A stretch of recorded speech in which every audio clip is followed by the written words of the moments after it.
our town hall for our proposed capital project. My name is Nick Answer. I'm the superintendent here at Mid Lakes. And before we get started, what I would like to do is just sort of describe the format for the evening. So we're calling this a town hall because what we expect to be able to do is have a back and forth question and answer format later on tonight. We're going to open by describing the project, not in great detail. We do have a full presentation online under facilities on our website where the project was presented at a board meeting in late August. So you can go and get the full presentation there.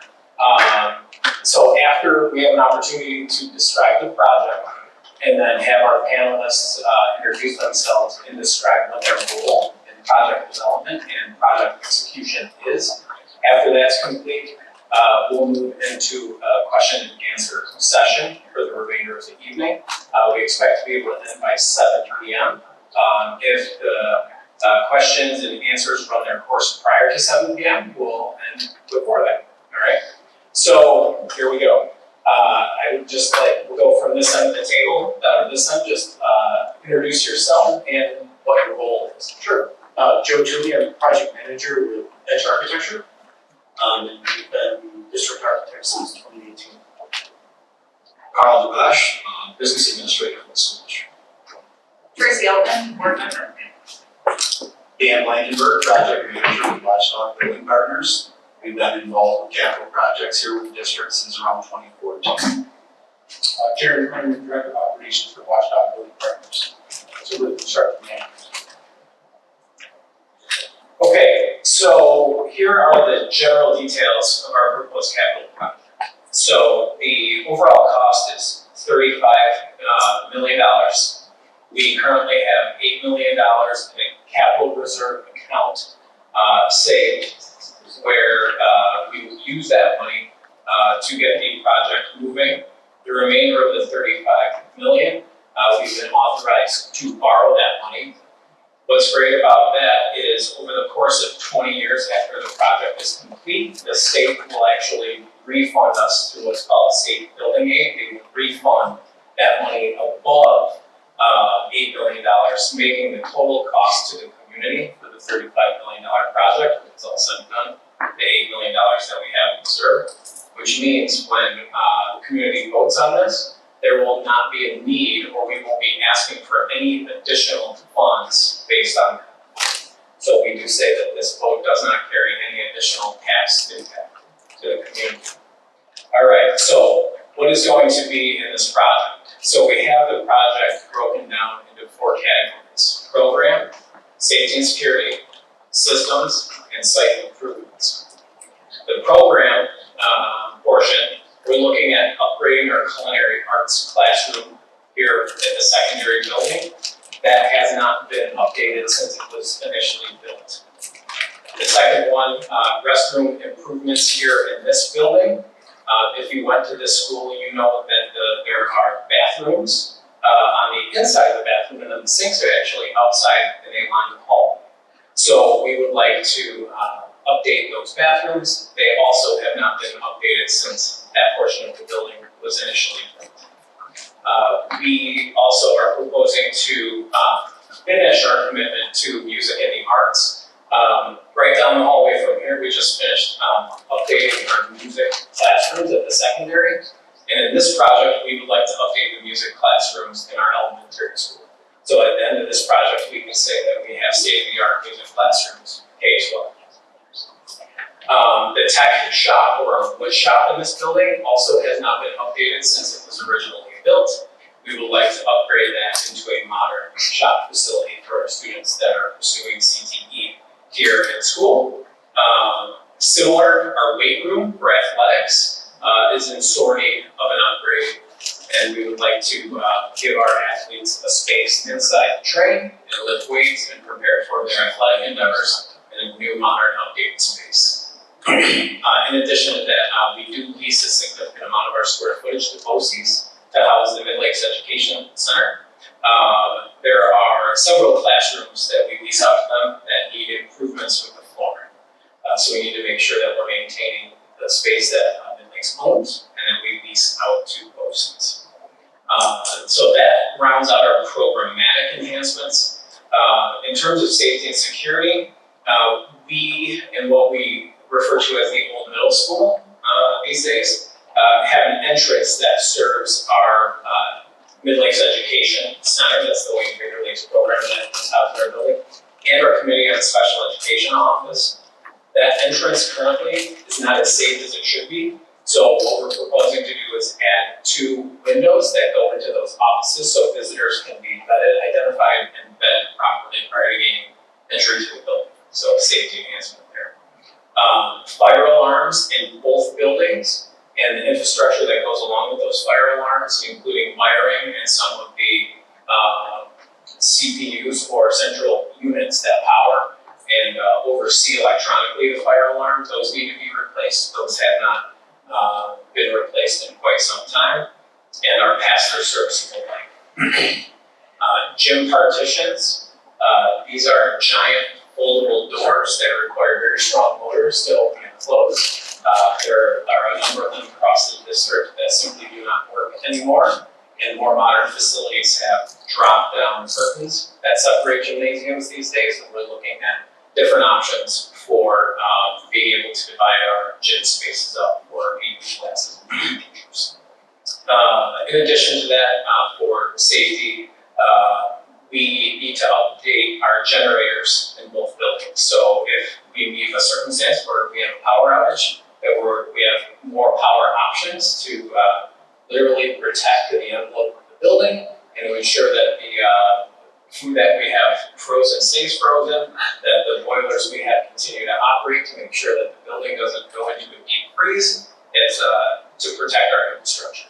So we need generators. There are additional systems that we're looking at in terms of upgrading. We have HVAC units that are original to the building here that need to be replaced. These are rooftop units that need replacing. We have boilers here at the secondary building that are original and need replacing with higher efficiency units. And then we have controls that control the HVAC system that need to be updated in order to make all of our HVAC systems communicate and work together so our HVAC system can work as efficiently as possible. And then a large system upgrade, our roof replacements. The entirety of the building over at the elementary school, the roof is past its warranty. We would like to do roof replacement over there, full roof replacement. And then over here, there are several different portions of what we would call this building. Some portions of the roof are still under warranty, whereas others are not. So we're proposing a couple key roof replacements here at the second floor. And then finally, we have site improvements. We have our tennis courts, they're cracking and need resurfacing. Our parking lot over at the elementary school is also cracking. And if it's not addressed in this project, by the time we can get around to the next project, it will be roughly 8 to 10 years before we get to replacing that pavement, and it will be in very sore shape by the time we get around to it. So it should be replaced in this project. The fencing around the bus garage needs replacing, and I do believe we're planning to include a electronic or mechanical gate that will open and close and secure the buses on a nightly basis. And then also the maintenance part for our maintenance department. The skirt around the bottom of that steel exterior is beginning to fall apart, so we need to address the bottom of the skirt. And then finally, we do have in the plans a synthetic turf field to be built in place where the current practice field for football is, and that would be on the south end of campus. So that's the project in its entirety. What we're looking at, we have all of our legal ducks in a row, so to speak, in terms of board action. So the school board will take action to vote to adopt resolutions related to this project, so it can be opened up to a public vote in December. And they will be taking that action at our next meeting on October 7th. The vote itself will be Wednesday, December 11th, from noon to 9 p.m. in the old middle school library on the north end of campus. Pending a successful vote, when that would happen, we would move into a design phase that would last approximately 16 months. And that would require us at the end of that, that brings us to May of 2026, and at that point, we would have to file the design with the New York State Education Department Office of Facilities Planning, and they would have to approve the design of the project. There can be some back and forth there with certain aspects of the project, and that portion would take roughly 6 to 8 months, and that brings us to the fall of 2026. And at that point, when the project is approved by the state, we would then put each portion of the project as described would be put into a bid package. Those bid packages would be made public, and then contractors would be able to bid on the work, and then it's incumbent upon the district to award those bids to the lowest responsible bidder, and from there we would move forward and hopefully break ground on the project in early 2027. So it is a long road from now until then. I just wanted to articulate all those components at the beginning of our meeting. And then just to kind of round out the informational portion of the session, I wanted to give Carl an opportunity to talk in a little more detail about the financial aspect of the project. So Carl, if you don't mind taking a minute to do so, that would be wonderful. Thank you. When we started thinking about this project, when I first arrived in the district in November 2021, and I was getting acquainted with the current capital project and the future capital project, a facilities committee had met back into 2020 and decided on the scope, a rough scope for the future capital project. At that point, we were just starting on the $15.6 million capital project that we're finishing up currently, that had $4 million in reserves and the rest of the money borrowed. The future capital project at that time was being slated for $21.5 million. This is back in 2020. And it was determined that $4 million of reserve was required. For those folks that went through 2021 and into 2022, you'll recall that inflation went up about 8% in 1 year, which it hadn't done in about 40 years. It was like, it was unprecedented what we went through. And at that point, there were things in this current capital project that we're finishing up that we could not achieve, simply because bids were going through the roof, and we had to make the best use of the money we had. So there's things from the current project that didn't get done that we've had to add to this project. Furthermore, there's also this facilities committee very clearly heard the feedback from folks that were on the committee 4 years ago when we went out for this project, that a turf field was not part of it. And so we were very deliberate in adding the turf field to make sure that Mid Lakes doesn't end up being one of the only districts in this region that doesn't have a synthetic turf field to play. So that $21.5 million project from 2020 has now become a $35 million project. But along the way, we've been very deliberate about building up our reserves because we knew we wanted to get to a point where we could go out to the community and have no new taxes or no tax impact as a result of this project. So that's what got us here today, and that's what helped us develop the scope where we were able to add some of those things we left off, include a synthetic turf field, which was something that was near and dear to this community 4 years ago when we went out on this project. Yeah, and then Tracy, I'd like to give you an opportunity to just say a few things about how the board integrates with the facilities committee and why you're here with us tonight. Yeah, so we have 2 board representatives on our facilities committee. This current year is my second year on, we kind of rotate through. So depending on board members coming and going and our responsibilities for the year, the representatives have changed over the years, but that's my second year on the facilities committee. And we just, like Carl said, we take feedback from our last capital project, consider the building condition survey, make sure that we're protecting what we have, and preparing for the future.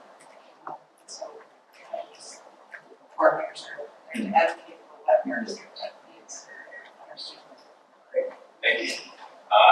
Joe, I'd like to give you an opportunity to just speak to how edge architecture dovetails into the project. Sure, so we've been here for a while, as I mentioned, but our role really starts on a capital project with the building condition survey, which is kind of mandated by New York State to have it every 5 years. We use that as kind of a stepping stone and a project planning tool to develop a capital project. We really help guide the district, along with Watchdog through that process of developing prioritizations and developing what scope based on budget would need to be for that upcoming capital project. When we finish the building condition survey, we typically roll into what we're now planning as the capital project. And our involvement is from start to finish. So we're involved in helping and assisting the district through New York State Educational Department Avenue, which has a time frame associated with that. But all through the beginning of design, through submitting the SED, through the bidding process, all the way through construction and close out of the job. So our position here is really holistic throughout the whole project, but also working side by side with the district and Watchdog as the construction manager for the whole project. Great, thanks. And then Dan, Jeremy, if you don't mind, sure, a little bit about Watchdog. Sure. So Watchdog begins, we begin with the architect and the district based on the building condition survey and our knowledge of the buildings and the construction industry. We do constructability reviews and estimates as we go through design to make sure that we aren't inflating a project, keep it tight and move forward so that we can get everything that was talked about at all these meetings. In the beginning, we make sure that we don't have any scope creep, make sure that we are maintaining what you folks want at the end of the day.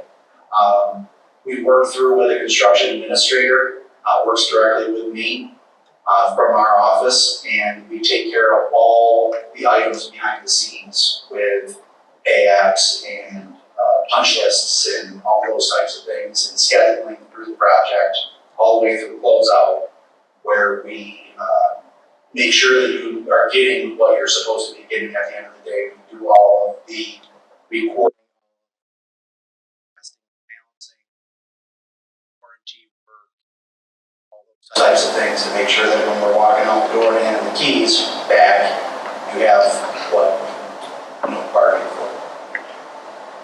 I think just to layer onto that, if you don't mind, I think an important part of these projects are large in dollar figure and scope. And I think alongside of Watchdog, I think we work hard at developing the phasing plans that are associated with these projects to try to time them out when they happen and when they need to end, and give those contractors those definitive construction end dates. Because those phases are important and with district schedules and trying to develop when things can and cannot happen. I think Watchdog plays an important role along with ourselves in trying to plan that out as best as we can for the district. Yeah, jump in as well. I don't know if Dan mentioned this already, my apologies, but between our construction manager and our architect, we're working with the vendors, so every pay-app and every form that needs to be collected is done in the right way so that we can hand it off to our fiscal advisors. Because we have to seek permission from that state education department to start this project. But then we have to submit closeout documents to the state education department once the project, at certain levels of a project, because provided you do that, that's when the building aid starts flowing back to the district. So Nick mentioned, a certain portion of this project will be paid back through building aid. In order for that to happen, all the documents have to be gathered and submitted the right way, and that's where our construction manager and our architect work together to make sure the district has all that documentation when the project wraps up.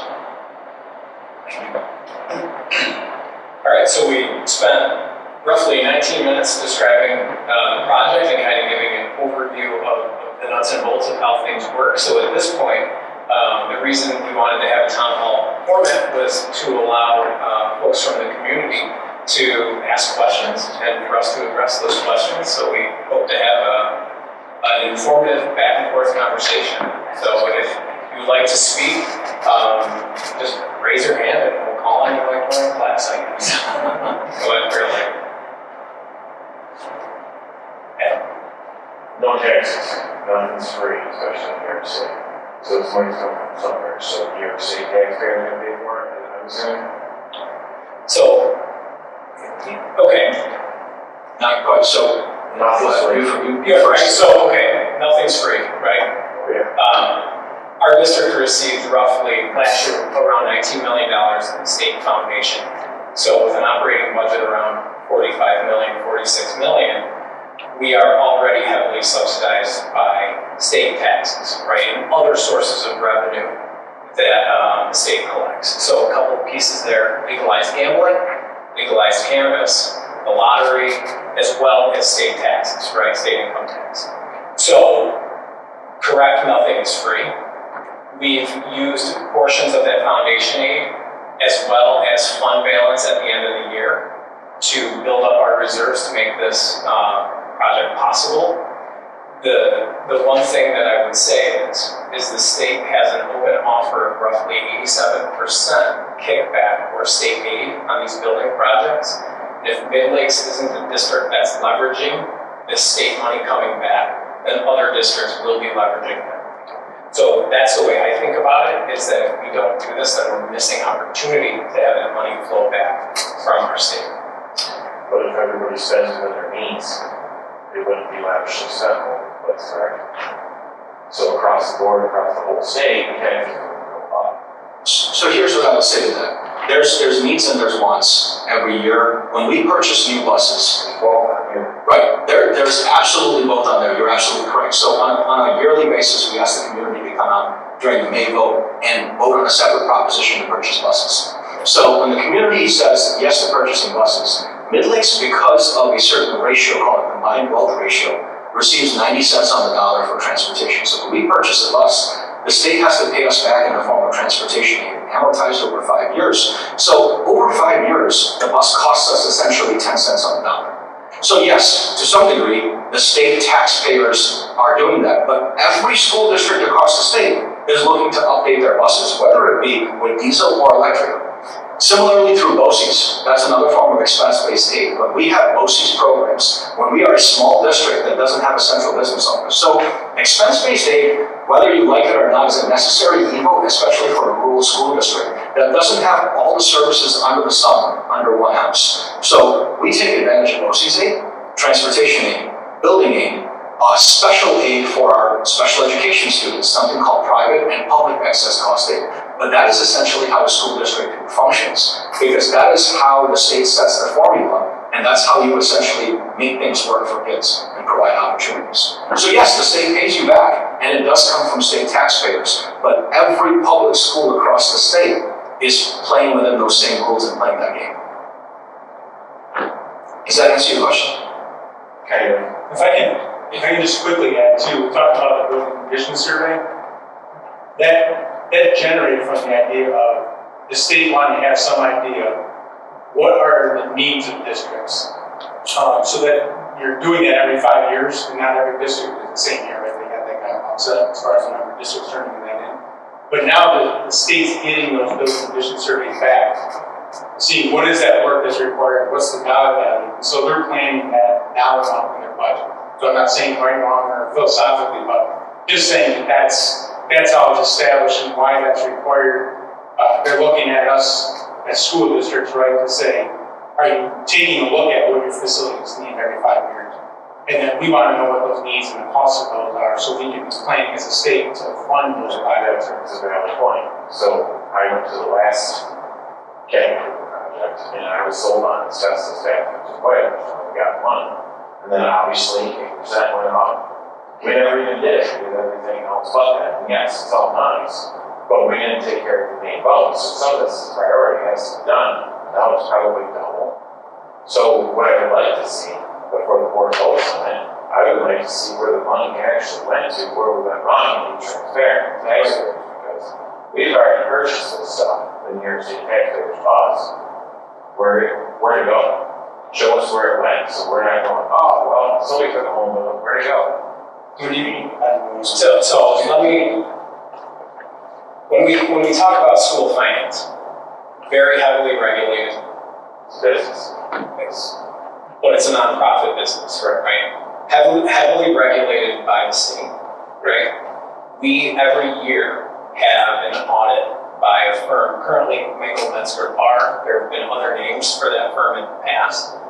We have had full audits of our financial situation.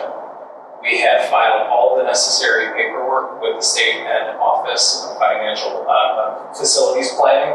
Aid has begun to flow back on this current project. If those ducks weren't in a row, right? That's good you're doing that. Right, if those ducks weren't in a row, we wouldn't be receiving aid and we wouldn't have clean audits, right? If you look at, you can go to the business office website, for the last 5 years, our audits are posted. There are treasurer's reports on board docs, which is where we house our Board of Education meeting minutes, and you can see those treasurer reports. In all of them, right, and our audits have come back clean, with the exception of a couple items, right? Very minor items. Very minor items that have nothing to do with capital construction, and the denominations of those items are, I don't want to say minuscule because when we handle money, it's all important, but in comparison to our overall budget, very small. All right, so my point is through heavy regulation and audits, there are no bad findings in terms of Will the you show us how you harvested the money for those upgrades and where they went to? Because I would love to see that. Harvested the money? Tell me what you mean by that. Well, the boilers, Right, so- 79. So, Adam, interestingly, before this meeting started, we were sitting as a committee here and talking about the fact that when we went out for the second phase of this current project that we're in, and I'll just say this for everybody's sake, this project was split into, we had to split it into 3 phases. Because I remember sitting in the room for what we considered phase 2, the second phase of the work, the bulk of the work that was supposed to be part of this building. And we opened bids, and you could have heard a pin drop in the room after bids were open, because we had roughly just north of $6 million left in capital project. Every intention of doing all the work that we had set out to do. And the bids came in $4.7 million higher. So when we opened bids for the lowest responsible bidder, when we advertised and went through all the regulations we had to, and opened every bid and stacked them across the table, and added up the lowest responsible bidders for all the necessary work that had to be done. We're not talking alternates, we're talking the work that we set out to do. We were $4.7 million over. Now, school districts in that similar position can do one of 2 things. They can sit around and have a discussion of, what do we really want to achieve in this project? And something's getting cut no matter what, or, right, wants versus needs. The second piece is, or you can go out to the community halfway through a project and say, sorry, we kind of need more money. And oh, by the way, this time, it is going to impact your taxes. Most school districts don't like doing that because that doesn't go over favor. It's going to, or it's going to impact the taxes if everybody's doing this, it's going to. There are many school districts that at that time were going to make their budgets work. And as a result, you were able to do less with that same amount of money. And so the tough decisions were, what do you do? What has the biggest impact programmatically? What has the biggest impact, and what can you then do at a later time? But why aren't we strategically going after needs and wants? Why are we throwing wants? Why don't we take care of all the needs? I would argue that is up to, depending on the person sitting at the table, that some people may look at a want and say that's a need. When you've got auditorium lighting that's failing, when you've got the 2 buildings joined together, and you've got cafeterias on another side of the building, and a hallway where you cannot see where students are walking down the hallway, somebody may argue that to be a need versus a want. So once again, it comes down to, It's a necessity, right? We never got no generators, power, boilers, and fire. Those are necessities over top of it. Can't rent it without. sure. And once I again, definitely don't need an astroturf field, okay, no, what do you do with the pool, for instance? everything, when you compare those needs versus wants and decide what you really want to do, some things have a much larger price tag than others. But once again, there was always a commitment, not just to ignore those, but to make sure they get addressed at a future time. And that's why we're here. I would honestly make it very, very clear that in 2017, you were on board at the time, I think you were sold on the boilers ain't gonna light up in the middle of the night. We got asbestos in the bathrooms, right? These have to be done, and it's okay on it, and I go on about it, right? And some of these were minor upgrades, these became major upgrades. They needed to be done, I'll agree with you. It was great. But we didn't take care of the bones. We're Now starting it's time to take care of the bones, and I'm all on the bones, right? We need wire, we need generator, we need security stuff, we need fire alarms, we don't need an astroturf field in this round. I asked around and nobody wants it. The kids on play on don't want it. Have we done a survey on the astroturf field? feedback we received from the facilities committee, once again, at the last project, when the board went out at the last project. So, let me jump in. So we did send out a survey after our presentation in August. Yeah. And within that survey, there were as many comments that were pro turf field that were anti turf field. Okay. So everybody has different individual opinions on what should be in the scope of this project. So what the facilities committee was committed to was to create a project that met the community as a whole, was a reflection of the community as a whole. And when I say that, that means considering all of the different perspectives, viewpoints, and opinions, which includes bones and includes the turf field. So, you know, and Adam, I want to be respectful of the others that have shown up tonight. We're I going got one on. more before we go, so I think go ahead, one more. Go ahead. So, no tax impact is what it's going for. So once you put the field in, right, we don't have any of the equipment to maintain it. It's gonna take a whole nother employee that you probably can't find, right? But where's it all coming from? That's one person's salary to take care of that baby, plus all the equipment. God knows what that is. So That's an impact. and Joe, you can help me out with this, but the way I understand it is the way that the field is budgeted for those pieces of equipment required to maintain would be. We tried to capture at the beginning and during the BCS, kind of a holistic cost for the field maintenance and equipment required to maintain it. As far as the staffing,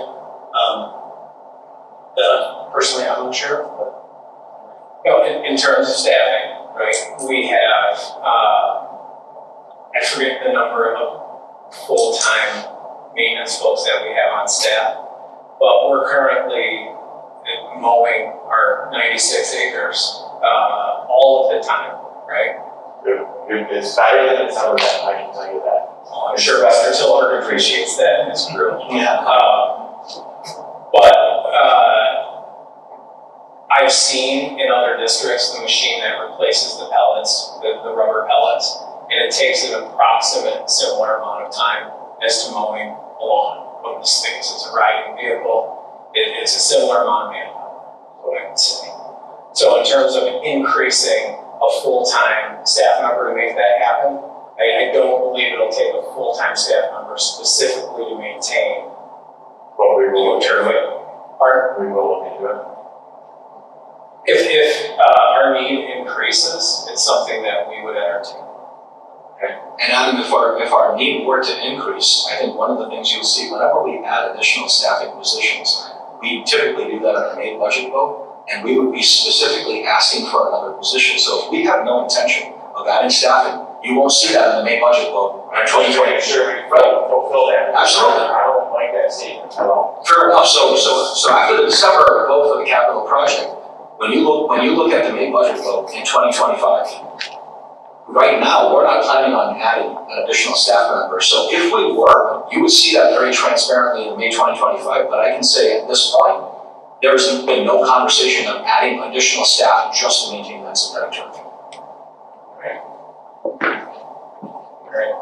Can you touch light on where the survey was for the previous about the turf field? Because we've been in this district for 8 years.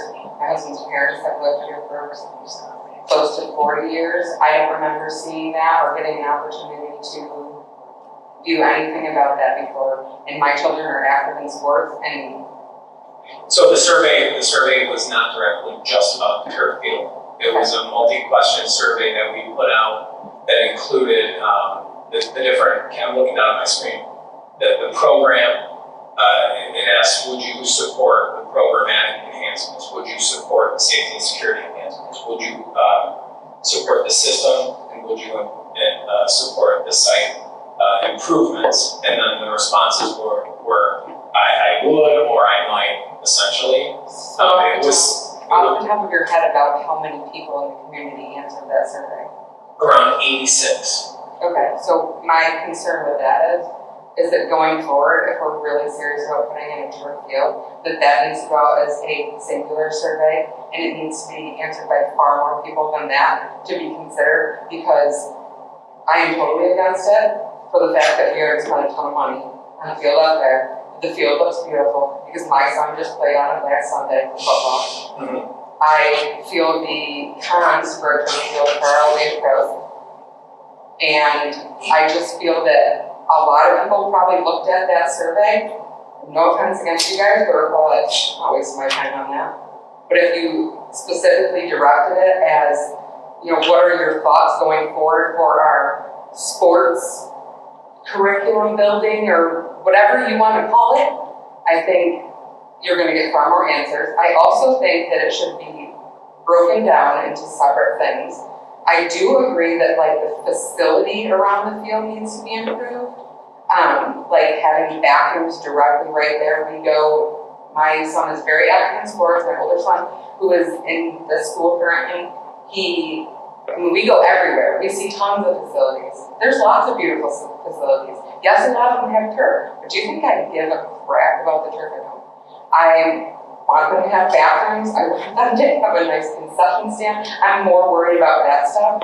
And like I said, the cons of turf just far outweigh anything for me.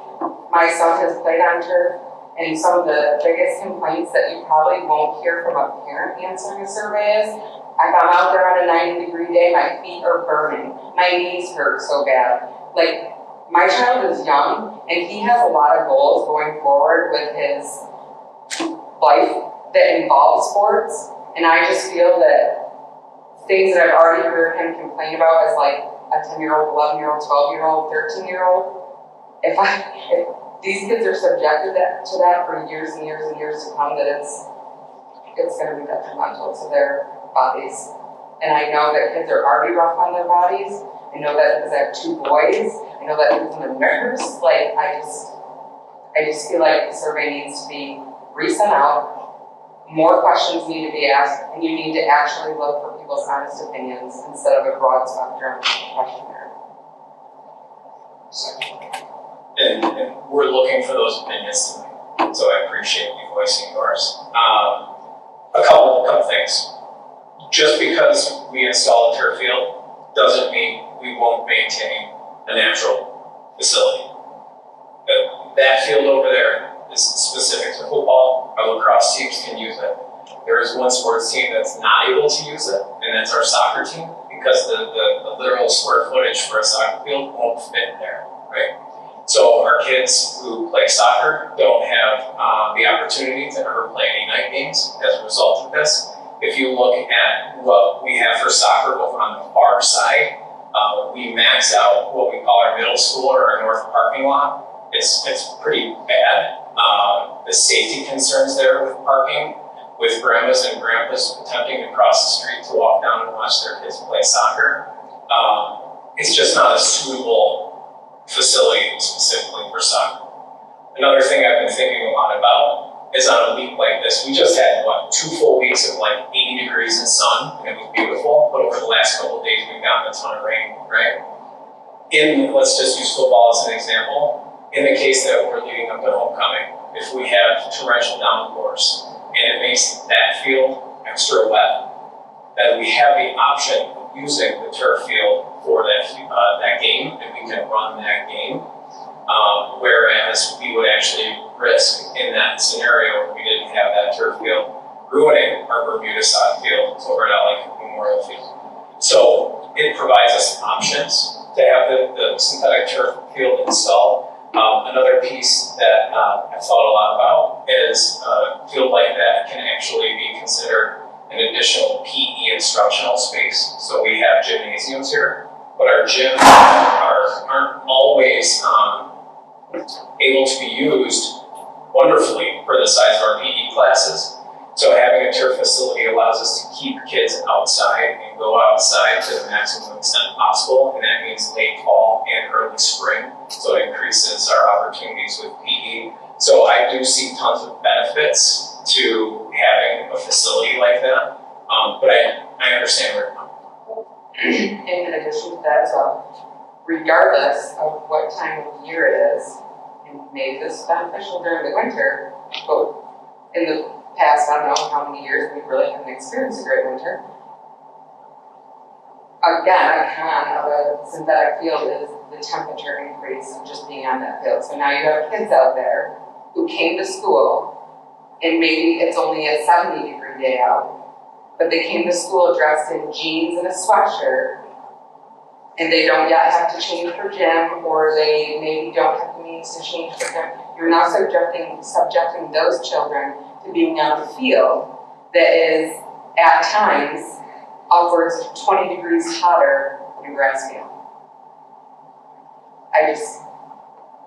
Again, I feel like some of those things aren't being looked at. So now you're maybe only having them out there for half an hour, but again, if they're not properly outfitted for something like that, or you have some little girl that worked with cute little ballet flats and she's running around on the turf field, not only are her shoes filled with turf pellets, but I've done that a million times, but there's nothing to the bottom of those shoes. So are you now gonna run the risk of this little girl goes home and her mom says, oh my God, what happened to the bottom of your feet? And nobody has any idea because that was not thought of. I mean, I know these are out there things, but it's just a lot of stuff that I feel like maybe isn't always being thought of. Before we're just like, yes, let's put a turf field in there. Or because sometimes the coaches are like, yeah, we want our facility to look great. And I get that, I want our facility to look great too.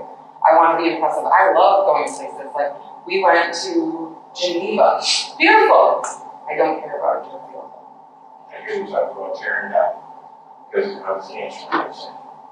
Yeah, there's She another. is talking about that turf. So if we build a turf field, how long we go there, it's with trash bags and all the other stuff, we can't use it no more. Then we have fields in there, we can't use it anymore. So that's something to think about too. Which I really see as focus on is building, which is building the park, where I don't see a question here about. From the taxpayer community, that's how I feel, I'm going to go in, take that go. Thank you. No, yes, sir. I'm Rich here. I'm myself and my family members are members of the Mid-Lakes Softball Boosters and Mid-Lakes USA Softball. And both groups have donated extensive labor, materials, and cash to the improvement of the softball facilities. You're very competent director of facilities and athletic director met with us and assured us that the footprint of the new stadium would not eliminate any of our softball fields. However, it looks like a very tight fit. And I'm concerned about one feature on the north end of the new field. The handicapped accessible walk, which leads from the high school parking lot to the softball fields, was donated by our groups. And it replaced an old dirt path that was nearly impossible for our grandmas and grandpas to walk up. And if anyone had any difficulty walking, they were not able to get to our softball fields. So that handicap access gap is crucial. Over the years, we have enjoyed and marveled at watching all the wheelchairs, walkers, motorized scooters, athletic teams, spectators of all ages walk up that path. And it would be tragic to lose that future. Thank you for your feedback. And thanks for the generous donations from the softball community to our campus. You're welcome, it's our joy, but In reference to turf field, can you just give an idea of what it could be used for? Kind of what the site would be, I know there's spots, bathrooms and bleachers, things, how you envision it, what do you envision it being used for? So we currently are conceptual drawing at this point. We have it set up for lacrosse, boys and girls. It is set up for sectional soccer sizing. Don't believe currently we can get a sectional game at the football field. football as well, so it'll be lined for football, so in case there are those times that, as Nick mentioned, that maybe the natural turf is just so saturated that you can't play on it, that you have the ability to play on it and schedule of different games. It is, to be a multi-purpose field for the district and get as much use out of it as you can for any sport or anything going on campus. We did have, being that it is adjacent to the high school locker room or kind of team rooms, we were anticipating trying to renovate some of that space inside there to accommodate some restrooms really close to the bleacher set. And there was discussion of trying to get some form of concession stand on that bleacher as it becomes valuable space, as, whether it's storage of some athletic items or concession area. No possibility of bathrooms right there. Possibly, we just haven't dove that far into design it right now. We're basically scoping the project out and doing some conceptual layouts, but it's not out of the way. And I'm thinking of spring sports, so right, one of the big problems we have is weather, right? So, kids can never get out on those fields. So I think, I think the turf field would be a great asset for our community. It'd be great for our students, staff, teams, outside organizations, hopefully we get access there as well. How about like baseball, softball? Yeah, I think we were talking about at least having the ability for them to practice early spring out there if the fields are still there. So I think having that multi-use out there is beneficial in every way for schools. Right, so PE classes, baseball and softball, to be able to get out the street outside on some ground that isn't something like. Right now, this spring, John Lombardi, our athletic director, and it's like a tug of war for space, and there are teams practicing inside the building on several occasions, just to be able to send the team outside like baseball or softball. Once again, that becomes an option that we've never had, so yes, that is something we fully intend on doing. The one thing I will say, Matt, to a question you asked about bathrooms, right now, into this, pending a favorable vote, once we start to design that, we've got to worry about storage and concessions and bathrooms, and so that's going to become, if there's a favorable vote, that becomes the next discussion. How big of a bleacher section or grandstand do you build? And as you keep going farther out, the dollar amount keeps changing as well to accommodate concessions and storage and bathrooms. So that becomes the next challenge. But what are we able to fit in, and what are we able to say? Well, we can't do that yet, but that's coming. And Dan used a phrase very early on in the meeting, and that was scope creep. And what scope creep is when the scope of your project begins to creep higher and higher and higher, because what you originally planned for starts to get designed, and then features begin to get added, right? So, inverse scope creep. Yeah, So what is the cost of the turf field out of this 35 million? roughly 4 million. 4 million. Yeah, and to go back to Matt's question about softball, baseball, a full turf facility that includes both softball and baseball is over 6 million. So when we looked at the needs, right, when we looked at what the must-dos were to protect the infrastructure of our buildings, and make sure that our buildings are here for kids in the community from now until as long as we can think about, what we were able to reasonably budget did not include a $6 million facility. It included, it doesn't seem like we should use the word modest when we're talking about million, but a more modest $4 million facility that our spring athletes could at the very least practice, and then our lacrosse team could play. Question? I'd like to make it clear that softball, for one, is not in favor of an artificial field. We did not have a single rain out last spring, largely because our field floor is so well designed and drained. We even had other schools come there playing. Well, that's right. We did not like that. We're just happy that we're not getting artificial surface. However, the top of my list of wants, of our list of wants, would be an accessible bathroom. if we could get to a bathroom on that corner of the school, it would really make lives easier and less expensive for the program because we want to be poor families. When you say that corner of the school, we're talking by the softball fields, so you would call the athletic, Or the baseball. or the baseball, softball fields. Okay, yep. Yep. Further into the walking path, right by the bleachers, that split kind of baseball and softball field, there's some court bodies there currently. So that's where he's referring to. One more thing I like to go over, part of the community is we have fair felonies and I was supervisor and got agencies in the village. We utilize chip seal. How come we don't do that here? How are we gonna know anything off this at the school state code? We can save a ton of money off of that, so we do for the rest of the community. Because our budgets aren't like this down there. We're a lot tighter. We save money utilizing chip seal. Let's do that, yes.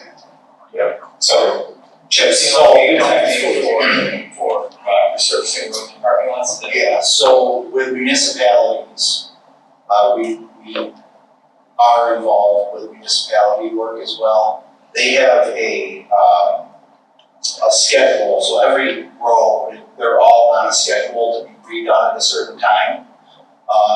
With schools, you get, basically SED allows you to have a certain amount of money to work on the outside of your buildings, which is much less than what you would have for the inside of the instructional space. So you get like a 10-year period to do certain amounts. Now, where we can do full depth reconstruction in just spot areas and parking lots, we'll always do that before we have to, take a whole parking lot out. But with that 10-year period, the roads are getting done every 3 years or every 5 years, depending on, whether it's a county or a state highway or, whatever. We have, our window for school parking lots is much broader. We can't hit them as often as, you would in a municipality. So We did the town hall parking lot down here, and don't quote me on the numbers, but Bill Wallman, it was like, I don't know, it was under $100,000. Yeah. To mill and pave. They sealed it with that, whatever that select code is. Yeah. For about like 20,000, so we saved 80,000, roughly right off the top. yeah, a lot of that, don't have flat down, so. Yeah, a lot of it comes down to design and how bad, when geotech comes in to do their boring samples, they actually see what you got for layers and how bad that layer is underneath. They actually set up a drill down through. Sure. And, But once they don't decide and replace it, you don't know anything. yeah, but you get all these small projects, large projects, they slide something in, if there's dollars left over, they do a little part of parking lot that actually, is worse off, so it might just get a top coat over top of it, and, people don't, you get 15 years down the road, people don't remember. Obviously, people are sitting at the table. Where we you get adjustments is what I'm saying. Yeah, well, absolutely. We would have to operate now. Yeah. All good, amazing, I'd love to see you guys work more on that, just like, Word does, for instance.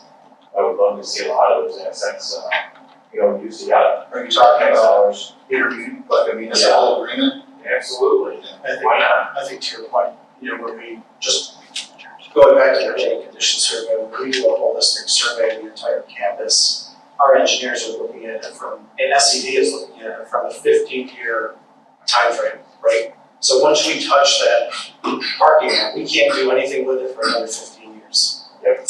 So, until they can get aid out of it again. So when our engineers look at it, they're looking at it from that purview of what's gonna give me a 15-year life cycle on that paper. So just to give you a little feedback on how SED looks at it, but I understand where you're coming from. With the roads, it's New York, they're pretty soft, but they don't crack. Their life cycle is much shorter on the roads than what we're dealing with in schools, unfortunately. Well, we don't drill them either, Right. go to see that. Yeah. Here, so I'm just saying, the infrastructure don't need that. Why are we spending money to tear all that up again? Well, we could be saving money right off the top, just by going and ripping all that out again. Yeah, we wouldn't, I'm positive that the design would just tear something out if they didn't need to, if they didn't need full depth reconstruction through geotech, it would get milled and put.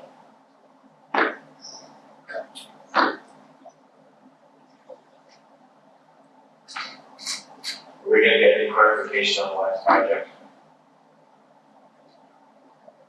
In terms of what you asked where the money went, You slid money from the boilers, bathrooms, all that, and you slid it into other stuff here. Is anybody gonna clarify that for the taxpayers? Because that project is now coming in with this project. correct. And I was there for all the meetings, and I know what I was sold on.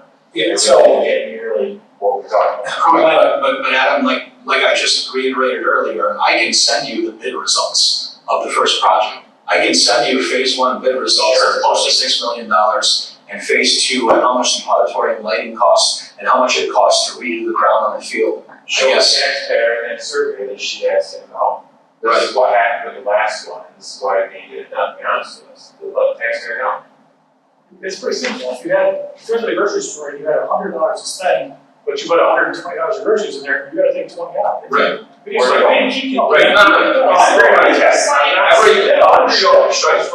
Right, I will gladly, if that wasn't already shared with you, I will gladly put up the bid results from phase one and phase two. But when you say it's gray, I'm not understanding. The architect specs the work, SED approves it, we put it out to bid, we take the lowest responsible bidder, those bids are board approved. I have those bid results from phase one, phase two. Can I add something? So initially you had, going out to the project, just like you are here, right? So I think I understand what you're saying, because here's the 20 things we're gonna do. Project gets finished, we did 15 of those things, right? So when money became an issue because of COVID and inflation and all those things, what Joe and his team designed and we reviewed and estimated, so on and so forth. And when it came in, the bid was way over. When we had to make adjustments, Joe and his team had to go back and eliminate things or redesign, and then we have to put that thing back out the bid. So let's say boilers were there originally, and the committee decided we're not moving forward with boilers. Joe takes that stuff out, it goes back to rebid. So just to clarify, if those boilers were never purchased, that money was not available anymore. So we redesigned, reduced the overall project scope and cost, and then rebid. So those things did not get done, but they were never purchased. Because we, as a firm, part of our responsibility is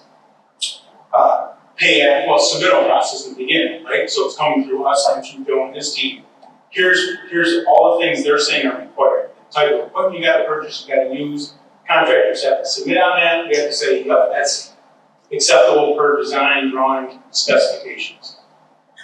Then they submit pay apps to say, these things were purchased, these were installed, here's the labor hours that take that. So we redo that every month for each contractor to say, yes, this was done, yes, this was purchased, or no, that wasn't purchased, or you're saying it's on its way, it's not here yet, we're not paying for it. Like, we're reviewing that to make sure those things are on-site, installed, that the number of people working that week, month that you said were working, we have records of all that.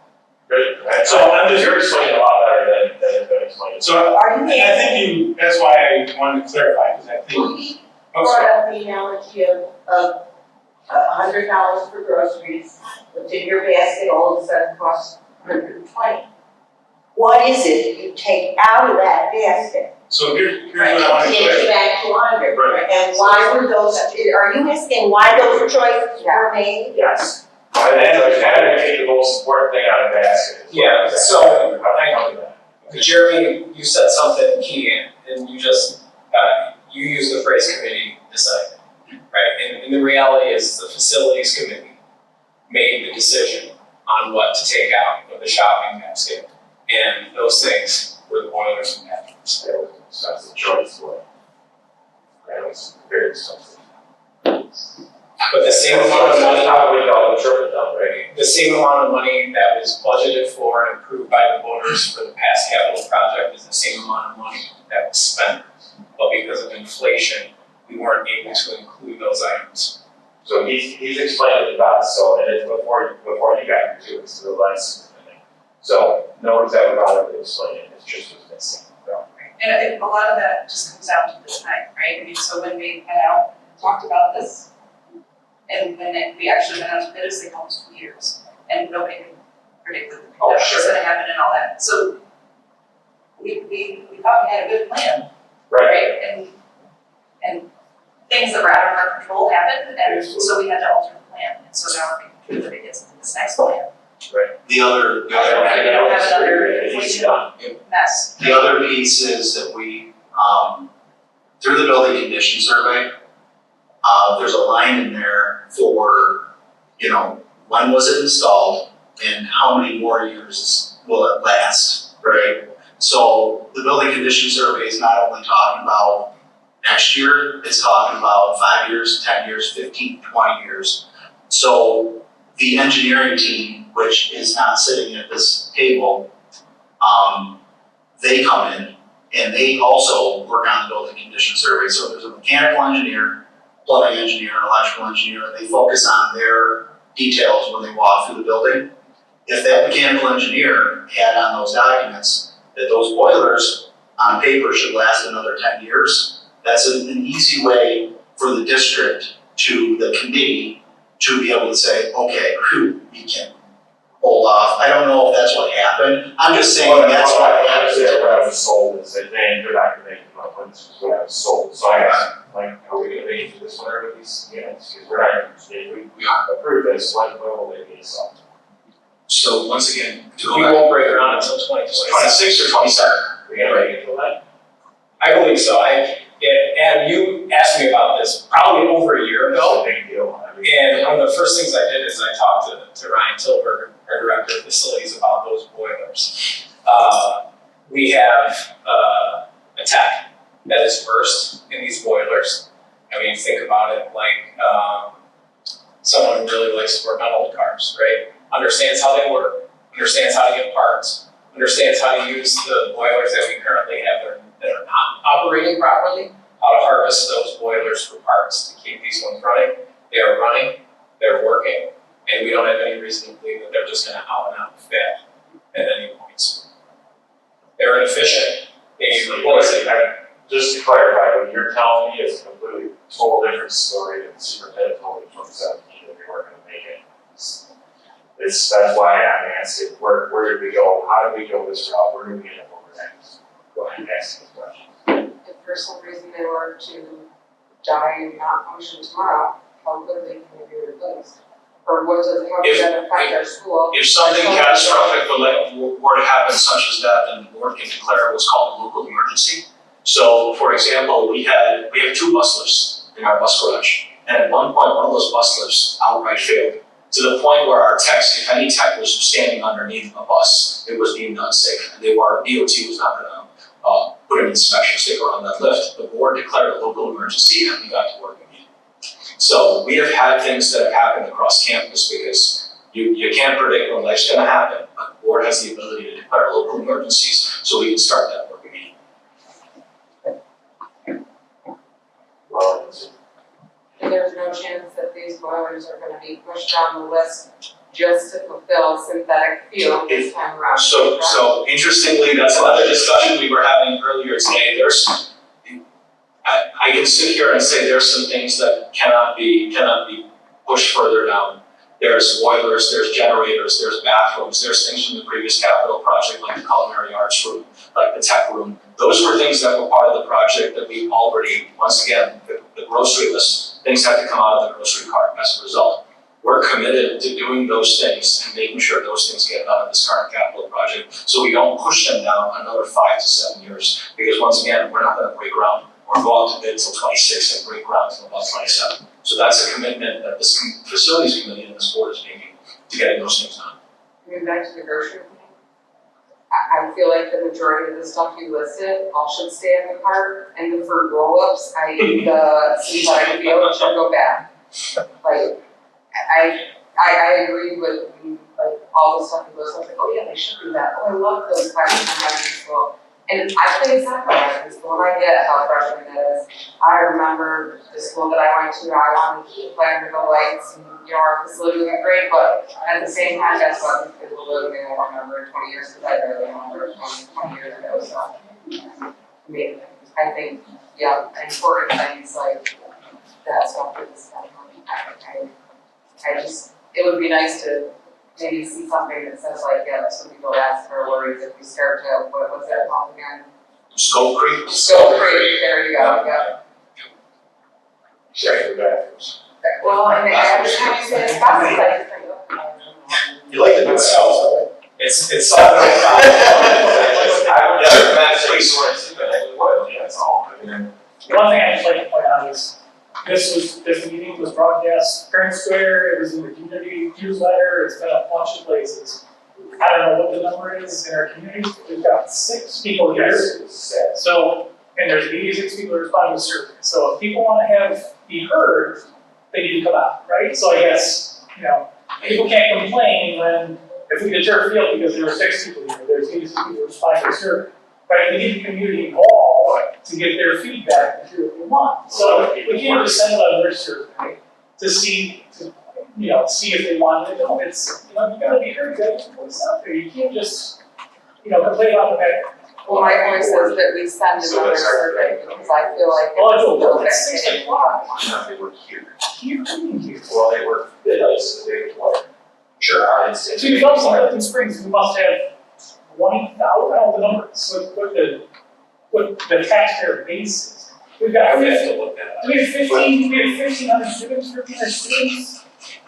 That's 1,300 parents, right? I mean, there's 1,000 parents, we've got 6 people here, so. We recognize that people work. We recognize that it can be hard to dial in to school, even when you have multiple kids in school because you're busy, right?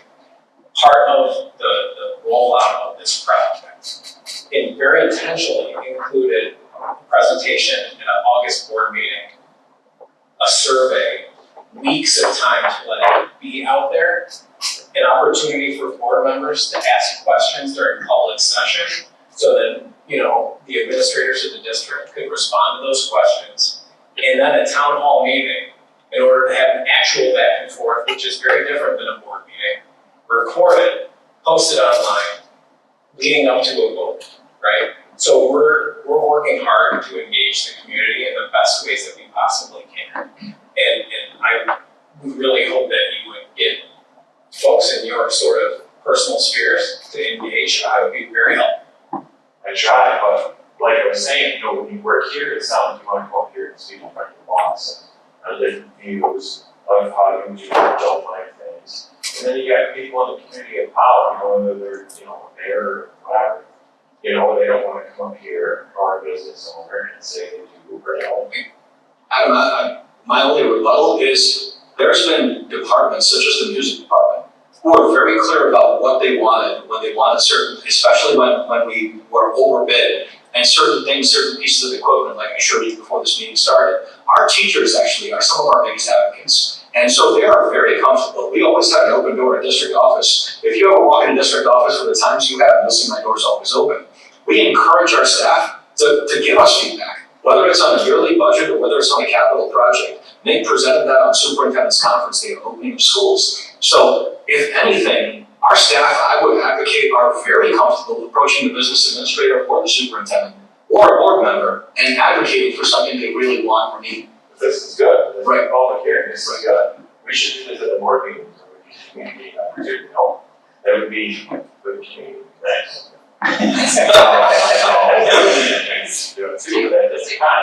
Open meetings law, that's a little bit different, but once again, right. This is why we're doing this, we want to hear from folks. This works. This is a lot of. We're trying to access all those avenues to try to get feedback. Switch on people show up. Right. Well, the rate is small. If they don't come. You can't ask questions. This is cool. I like this. Is about it. So, You can ask questions, we'll just get back to you.